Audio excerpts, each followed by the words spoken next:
जय हिंद बच्चों, हम पढ़ रहे हैं कक्षा 9 हिंदी व्याकरण का पाठ 1 उपसर्ग तथा प्रत्यय। इसमें हम उपसर्ग के बारे में पढ़ रहे हैं। इस वीडियो में मैंने आपको उपसर्ग की परिभाषा बताई। उपसर्ग 3 प्रकार के होते हैं।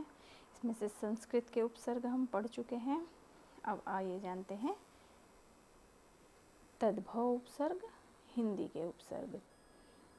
तद्भव उपसर्ग अ का अर्थ है अभाव, निषेध।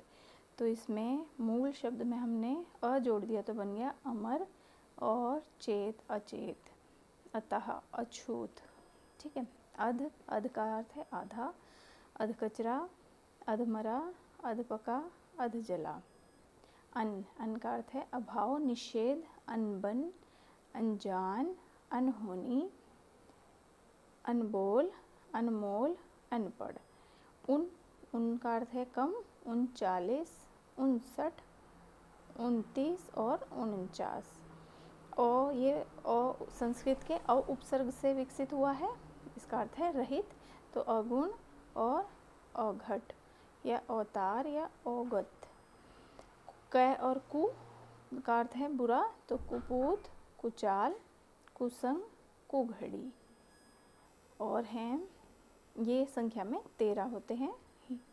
हिंदी के उपसर्ग तद्भव उपसर्ग चौ, चौ का अर्थ है चार, चौतरफा, चौपाया, चौपाई, चौगुना, चौराहा, चौमासा। दु, दु का अर्थ होता है निषेधवाची, जैसे दुबला, दुमंजिला, दुसाध्य, दुगुना। नी, नी भी ये संस्कृत के उपसर्ग निर से लिया गया है, निर से विकसित है। इसका अर्थ भी रहित होता है। तो निहत्ता, निकम्मा, निडर और निपुता। पर ये भी संस्कृत के प्र उपसर्ग से लिया गया है। ठीक है। प्र उपसर्ग से विकसित है। इसका अर्थ है दूसरी पीढ़ी। तो जैसे हो गया परदादा, परनाना, परपोता, परदादी। भर, भर का अर्थ है पूरा। इसका अर्थ हो गया भरमार, भरपूर, भरपेट, भरसक। ठीक है, ये हो गए। फिर आता है बिन, बिन का अर्थ होता है बिना, बिन ब्याही, बिन जाने, बिन देखे, बिन मांगे। स या सु का अर्थ होता है अच्छा, सुपूत, सपूत, सुघड़, सुचाल और सुडोल। अब इसमें स और अ जो हैं ये उपसर्ग संस्कृत में भी प्रयोग होते हैं और हिंदी में भी प्रयोग होते हैं। तत्सम और तद्भव दोनों में प्रयोग होते हैं। ठीक है। तो इस संख्या में 13 होते हैं।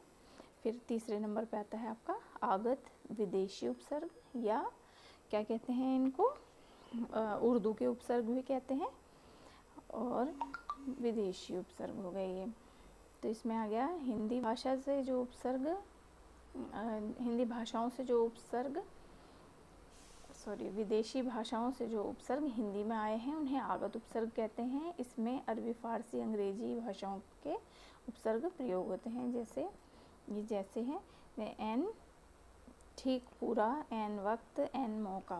ठीक है। सर, सर का अर्थ होता है मुखिया, सरताज, सरपंच। प्राइम का अर्थ होता है प्रधान, prime minister, prime time. Half का अर्थ होता है आधा, हाफ टाइम। तो ये संख्या में 19 होते हैं। आगत उपसर्ग जो हैं ये 19 होते हैं। यहाँ से शुरू हैं ये अल, अल पहला निश्चित, तो अलबेला और अलमस्त बनेगा इससे। खुश, खुश का अर्थ होता है अच्छा, और इससे बनेगा खुशबू, खुशकिस्मत, खुश दिल और खुश मिजाज। दर, दर का अर्थ होता है में, तो दर असल, दरमियान, दरकार और दरगाह। कम, कम का अर्थ होता है थोड़ा या हीन, कमज़ोर, कम कीमत, कम अक्ल, कम खर्च। गैर, गैर का अर्थ है अलग, गैर जरूरी, गैर मौजूदगी, गैर हाजिर, गैर कानूनी। ला का अर्थ है बिना, तो लापरवाह बना इससे, लावारिस, लाइलाज और लाजवाब।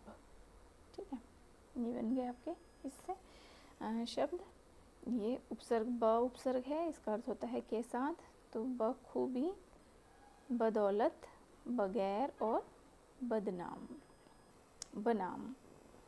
बद, बद का अर्थ है बुरा, बदकिस्मत, बदमाश, बदतमीज, बदबू, बदसूरत और बदनीयत। बा, बा का अर्थ है साथ, बाइज्जत, बावजूद, बाकायदा, बाअदब। ये हो गए अंग्रेजी फारसी के। और भी हैं बे का अर्थ बिना, बेकसूर, बेईमान, बेरहम, बेनकाब। ना का अर्थ नहीं है, ना समझ, ना पसंद, नाराज, नालायक। हम का अर्थ समान है, हम शक्ल, हम सफ़र, हमदर्द, हम वतन।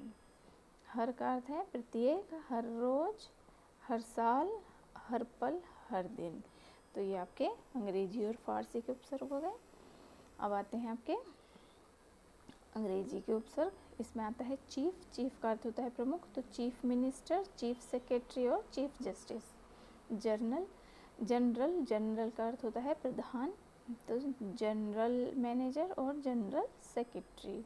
वाइस, वाइस का अर्थ होता है सहायक, vice principal, vice chancellor, vice chairman. Deputy, deputy का अर्थ भी सहायक होता है, तो डिप्टी कलेक्टर, डिप्टी कमिश्नर और डिप्टी इंस्पेक्टर। सब का अर्थ होता है अधीन या नीचे, तो sub inspector, sub division, sub committee. Assistant का अर्थ भी सहायक है, assistant clerk, assistant engineer. Head, head का अर्थ है मुख्य, हेड मास्टर और हेड क्लर्क। ये इस तरह से आपके अंग्रेजी या आगत उपसर्ग हो जाते हैं, विदेशी उपसर्ग भी कहते हैं इनको। ठीक है, आशा करती हूँ ये आपको समझ में आ गए होंगे उपसर्ग सारे। क्या है उपसर्ग की परिभाषा, उपसर्ग कितने प्रकार के होते हैं, कौन कौन से होते हैं, कितने होते हैं संख्या में, सब ये मैंने आपको बताए, किस तरह से जोड़कर बनाए जाते हैं। तो ये आशा करती हूँ आपको उपसर्ग समझ में आ गए होंगे। धन्यवाद।